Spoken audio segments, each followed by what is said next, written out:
आगामी 15 अक्टूबर को पुष्य नक्षत्र है। हम महालक्ष्मी के लिए 108 कमल पुष्पों से अनुष्ठान करने जा रहे हैं। आपके लिए विशेष मंत्र जाप और पूजा की जा सकती है। आपकी मनोकामनाओं की पूर्ति के लिए दिए गए नंबर पर संपर्क करके पूरी जानकारी ले सकते हैं।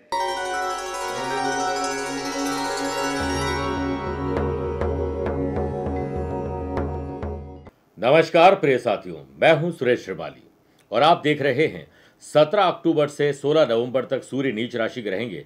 कौन सी वो 5 राशियां हैं जिन पर सूर्य विपरीत प्रभाव डाल सकते हैं। सूर्य वैसे तो ग्रहों के राजा है।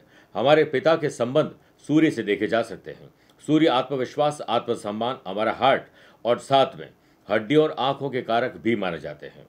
अगर सूर्य किसी कुंडली में कमजोर हो तो उसे अपमानित होने से कोई नहीं रोक सकता है। सूर्य की स्थिति ज्योतिष में अच्छी नहीं कही जाती है, क्योंकि सूर्य जब नीच राशि हो जाते हैं तो नीच राशि में बैठकर कई राशियों के जीवन में उतार चढ़ाव और बहुत सारे बदलाव जो कि बुरे भी देखे जा सकते हैं। जैसे आत्मविश्वास की कमी, आप सोचते बहुत ज़्यादा हैं लेकिन कर नहीं पाते, करने के लिए जो डिसीजन लेना चाहिए उसमें कमी होती है। आंखों और हड्डी और हार्ट में तकलीफ होती है। सरकारी नौकरी करने वाले लोगों को अपने काम में रुकावट देखने को मिलती है। विभागीय कार्रवाई हो जाती है। पोस्टिंग और प्रमोशन को लेकर राह आसान नहीं होती है। इसके अलावा कई प्रकार के लीगल कॉम्प्लिकेशन, ट्रैप करना, झूठे या सच्चे लांछन और आरोप लग सकते हैं, जिससे लीगल कॉम्प्लिकेशन आ सकते हैं। प्रिय साथियों, उन 5 राशि की बात करें उससे पहले एक इंपॉर्टेंट बात, अगर आप अपनी पर्सनल या प्रोफेशनल लाइफ की किसी समस्या को लेकर फिलहाल मुझसे पर्सनली मिलना चाहते हैं तो मैं 11 अक्टूबर को मुंबई में हूं, 12 अक्टूबर अहमदाबाद और बड़ौदा, 25 अक्टूबर दिल्ली और 26 अक्टूबर को चेन्नई रहूंगा। आप चाहें तो यहां पर पर्सनली मिल सकते हैं या फिर टेलीफोनिक और वीडियो कॉन्फ्रेंसिंग अपॉइंटमेंट के द्वारा मैं रोजाना जुड़ता हूं। आप भी वैसे ही जुड़ सकते हैं। तो आइए जानते हैं वो 5 कौन सी राशियां हैं जिन पर सूर्य मेहरबानी नहीं करेंगे बल्कि सूर्य उन्हें डिस्टर्ब कर सकते हैं। पहली राशि है मेष। मेष राशि में सूर्य 5th हाउस के लॉर्ड होकर 7th हाउस में नीच राशि होकर विराजित होंगे। 7th हाउस हमारे लाइफ पार्टनर और बिजनेस पार्टनर का माना जाता है। ऐसे लोगों के वैवाहिक जीवन में तकलीफ आ सकती है। पति पत्नी का ख्याल रखे, पत्नी पति का ज़्यादा ख्याल रखे। हेल्थ को लेकर छोटी छोटी बातों को लेकर क्रोध आएगा। लीगल कॉम्प्लिकेशन हो सकते हैं। पहले से अलगाव है तो वो कहीं न कहीं और गलतफहमी पैदा कर सकते हैं। आपकी ज़िंदगी में कुछ ऐसे अनैतिक संबंध बन जाएंगे जिससे घर परिवार में तकलीफ आ सकती है। जो लोग पार्टनरशिप में बिजनेस करते हैं वो समझदारी नहीं दिखाएंगे, लेन देन में ट्रांसपेरेंसी नहीं बरतेंगे और इसी से पार्टनर के बीच में गलतफहमी पैदा हो सकती है। लीगल कॉम्प्लिकेशन होना, समाज में कुछ भी आप अच्छा काम करने जाएंगे बदले में आपको बुराई ही मिलने वाली है। पेड़ आप लगाएंगे, फल कोई और खाएंगे। काम आप करेंगे, मजे कोई और लेके जाएंगे। हार्ट में पल्पिटेशन, घबराहट, बेचैनी, डर और चिंता, आपकी बॉडी पेन, हेडेक जैसी समस्याएं भी आपको दे सकते हैं। दूसरी राशि है कर्क राशि। कर्क राशि में सूर्य आपके धन भाव के लॉर्ड होकर सुख भाव यानी माताजी, ओन प्रॉपर्टी, ओन व्हीकल के घर में नीच राशि होकर विराजमान हो रहे हैं। माताजी के स्वास्थ्य और पिताजी के साथ संबंध को ठीक करना होगा और बिगड़ सकते हैं।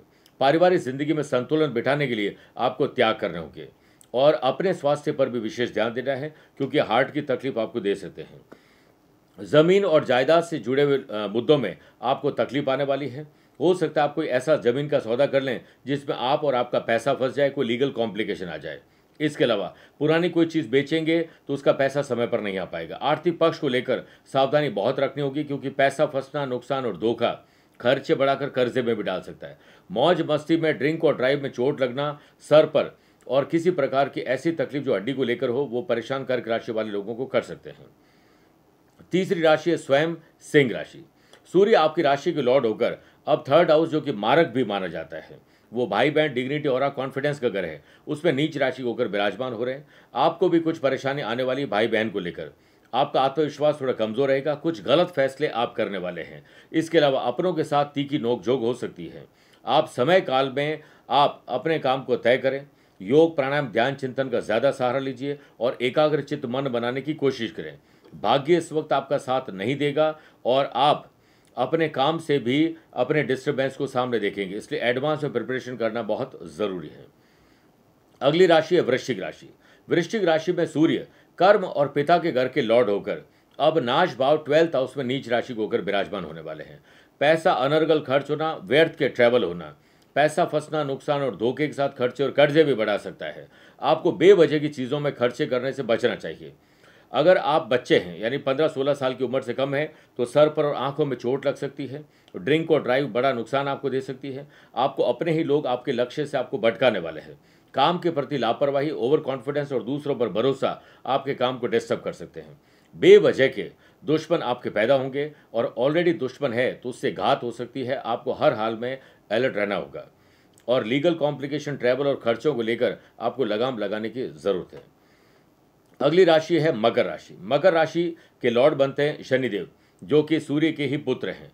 सूर्य यहाँ पर 8th हाउस यानी आपके कॉमन सेंस, आयु, एक्सीडेंट के घर के लॉर्ड होकर अब कर्म और पिता के घर में नीच राशि होने वाले हैं। पिता के साथ संबंध सुधारने, हो सकता है पिता को कोई कष्ट हो जाए, माता जी की सेहत खराब हो सकती है। जॉब छोड़ेंगे तो बाद में पछताएंगे और साथ में जॉब में कुछ प्रॉब्लम आ सकती है, कोई षड्यंत्र का शिकार आपको बना सकते हैं। आपको एक साथ जॉब में कई सारे दिक्कतों का सामना करना पड़ सकता है। आपके काम बनेंगे नहीं, लेकिन अपनों की वजह से बनते काम बिगड़ जरूर जाएंगे। वर्क प्लेस पर सीनियर जूनियर की बातों को अनदेखा करना आपको नुकसान दे सकता है।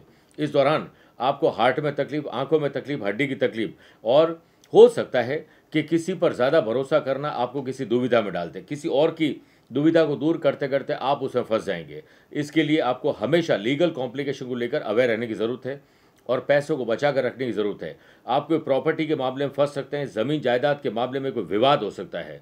आप किसी पर आंख बंद करके भरोसा करेंगे, आपकी आंखें खोलने का काम भी वही करेंगे। तो इस एक महीने के दरमियान में जब सूर्य नीच राशि को हो रहे हैं तो इन 5 राशि वाले लोगों को अलर्ट रहना चाहिए। इन 5 राशि वाले लोगों को नित्य सूर्य को जल देना, आदित्य हृदय स्तोत्र का पाठ करना, सूर्य नमस्कार का योग करना, लाल चीज़ों का दान करना, स्पेशली अपने वजन के बराबर किसी भी रविवार को लाल गेहूं या फिर गेहूं का ही दान करना शुभ रहेगा। किसी अंध विद्यालय या जो आई हॉस्पिटल होता है वहाँ कुछ डोनेशन आपको देना चाहिए। कुष्ठ आश्रम, अनाथ आश्रम, दिव्यांग आश्रम में आपको डोनेशन देना चाहिए, स्पेशली मेडिसिन और खाने पीने की चीज़ों का। तो सूर्य ग्रह आपके काफ़ी हद तक मजबूत हो सकते हैं और सूर्य के दुष्प्रभाव को काफ़ी हद तक कम भी किया जा सकता है। मेरे प्रिय साथियों, स्वस्थ रहिए, मस्त रहिए और व्यस्त रहिए। आप मुझसे पर्सनली मिल सकते हैं या फिर टेलीफोनिक और वीडियो कॉन्फ्रेंसिंग अपॉइंटमेंट के द्वारा भी जुड़ सकते हैं। दिए गए नंबर पर संपर्क करके पूरी जानकारी हासिल कर सकते हैं। प्यार भरा नमस्कार और बहुत बहुत आशीर्वाद। लक्ष्मी पाना आपका भाग्य नहीं है बल्कि आपका अधिकार है और ये अधिकार देता है संपूर्ण 5 दिवसीय दीपावली साधना करके, पूजा करके। और हम लाए हैं आध्यात्मिक साधना सिद्धि केंद्र के द्वारा 31 ऐसी सामग्री जिससे आप संपूर्ण 5 दिवसीय दीपावली पूजा कर पाएंगे और पूजा करके माँ लक्ष्मी का आह्वान उससे प्रसन्न कर पाएंगे और माँ लक्ष्मी प्रसन्न होकर आपको सुख, समृद्धि और शांति का आशीर्वाद देगी और अष्ट लक्ष्मी की कृपा आप पर बरसेगी। आप संपूर्ण दीपावली पूजन पैकेट दिए गए नंबर पर संपर्क करके मंगवा सकते हैं। समय रहते सामग्री और जानकारी आपको मिल गई तो समझो माँ लक्ष्मी आपके द्वार खटखटाने आ गई।